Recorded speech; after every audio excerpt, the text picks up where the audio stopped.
Suite de BFM Story, nous allons revenir sur ce qui s'est passé au cœur de la journée au Proche-Orient. Et pour cela, on va aller retrouver Clotilde Bigot, notre correspondante au Liban, à Beyrouth, avec des explosions par centaines de beepers qui ont visé des hommes du Hezbollah. Il y a 8 morts et plus de 2700 blessés. Que s'est-il passé, Clotilde?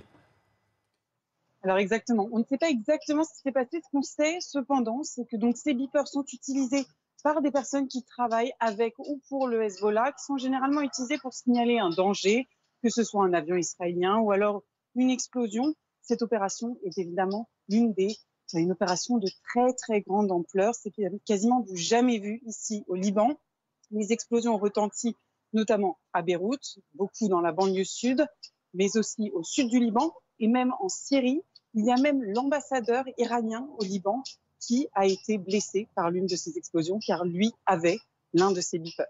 Ici, maintenant, ce qui est très intéressant, c'est qu'il faut savoir que tous les Libanais ont ces images du 4 août 2020 en tête maintenant, parce que tous les hôpitaux sont complètement débordés par cet afflux de blessés qui arrivent de tout le Liban, dans les 5 hôpitaux de la capitale. Moi, par exemple, je me trouve à une centaine de mètres d'un hôpital plutôt tranquille, dans un quartier chrétien, assez loin de la banlieue sud de Beyrouth. Mais il y a eu 6 ou 7 blessés qui sont arrivés ici.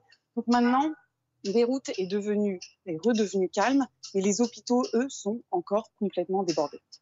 Voilà, les images que l'on voit à côté de vous en direct sont les images de l'hôpital américain de Beyrouth qui, effectivement, au moment où on se parle, submergé par un afflux de blessés. Merci, Clotilde. Il faut quand même bien préciser ce qui se passe. C'est une opération exceptionnelle. C'est-à-dire, au même moment, il y a près de 3000 membres proches du Hezbollah qui ont vu leur beeper exploser.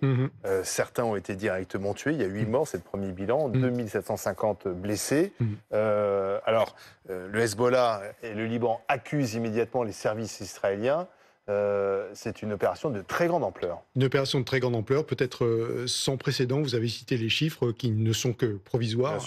Bien entendu, les services du Premier ministre du Liban parlent d'une agression israélienne criminelle et d'une violation de la souveraineté du Liban. Il faut préciser peut-être le Hezbollah. C'est quoi le Hezbollah au Liban? Le Hezbollah est de fait au pouvoir au Liban aujourd'hui, dans un pays qui est totalement en crise économique, politique, et en proie à une grande instabilité, en conflit ouvert avec Israël, avec des échanges de tirs quasi quotidiens dans la région du sud Liban, du nord d'Israël, donc de cette frontière entre les deux pays.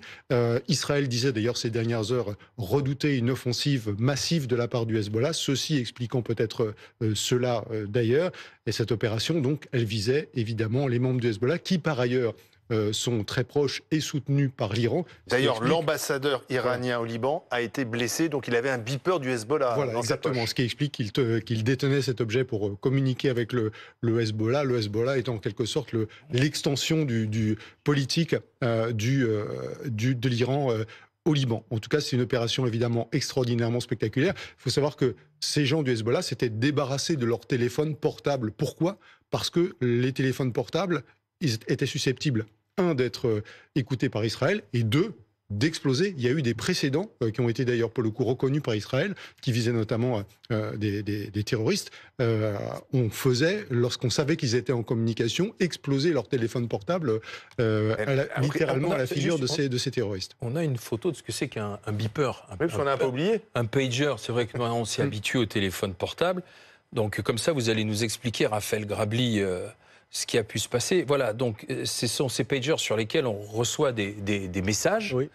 Et ce sont ces pagers qui, par centaines, par milliers, ont explosé aujourd'hui, au même moment. Exactement, au même moment, de façon simultanée ou quasi simultanée. Alors effectivement, il y a 2 hypothèses. Soit il y a un piratage à distance pour faire exploser ces beepers. Après, la question, c'est comment on provoque une explosion violente, comme on peut le voir sur certaines images, sans charge explosive, c'est-à-dire potentiellement avec la batterie.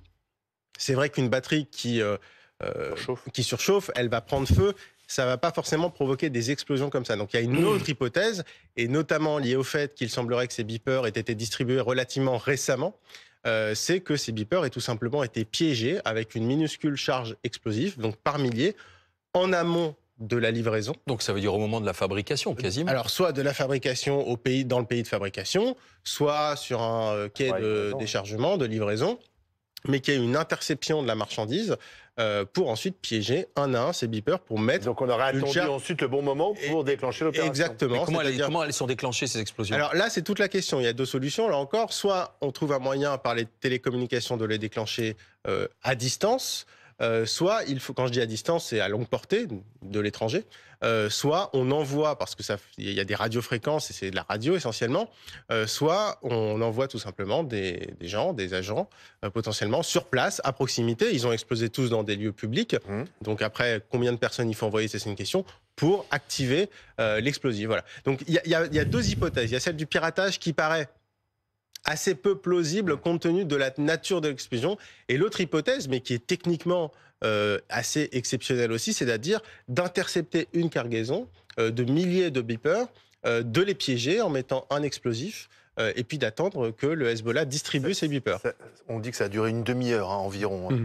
Cette série d'explosions, des centaines de détonations qui ont tué 8 personnes. C'est le bilan provisoire, 8 morts, et ont blessé 2750 proches du Hezbollah ou membres du Hezbollah. 200 blessures sérieuses, dit le ministre libanais de la Santé, qui parle de blessures aux mains, aux yeux, au ventre, au visage. Donc, encore une fois, 8 morts à ce stade et 200 blessés sérieux. Il y a des images d'ailleurs qui circulent sur les réseaux sociaux, parce que comme ce sont des petits objets métalliques, bien évidemment, en explosant, ils causent aussi des blessés autour. Il Quoi. y a une petite fille de 8 ans, effectivement, qui est décédée, oui. qui a été manifestement tuée par l'explosion du pager de son parent. Que l'on met dans la poche du pantalon, que l'on tient à la main ou dans la poche de la veste. On verra bien sûr dans les heures qui viennent les conséquences de cette opération et comment le Liban, le Hezbollah va réagir. Il y a évidemment, l'Iran aussi. Il y a évidemment une réunion de crise ce soir en Israël, une réunion de sécurité au siège du ministère. Du côté de la israélien, Défense. on ne revendique pas ce qui s'est passé. Du côté israélien, on ne dit rien. Il y a eu un message, un tweet malencontreux sur le réseau X d'un proche conseiller de Benjamin Netanyahu, alors qui était très,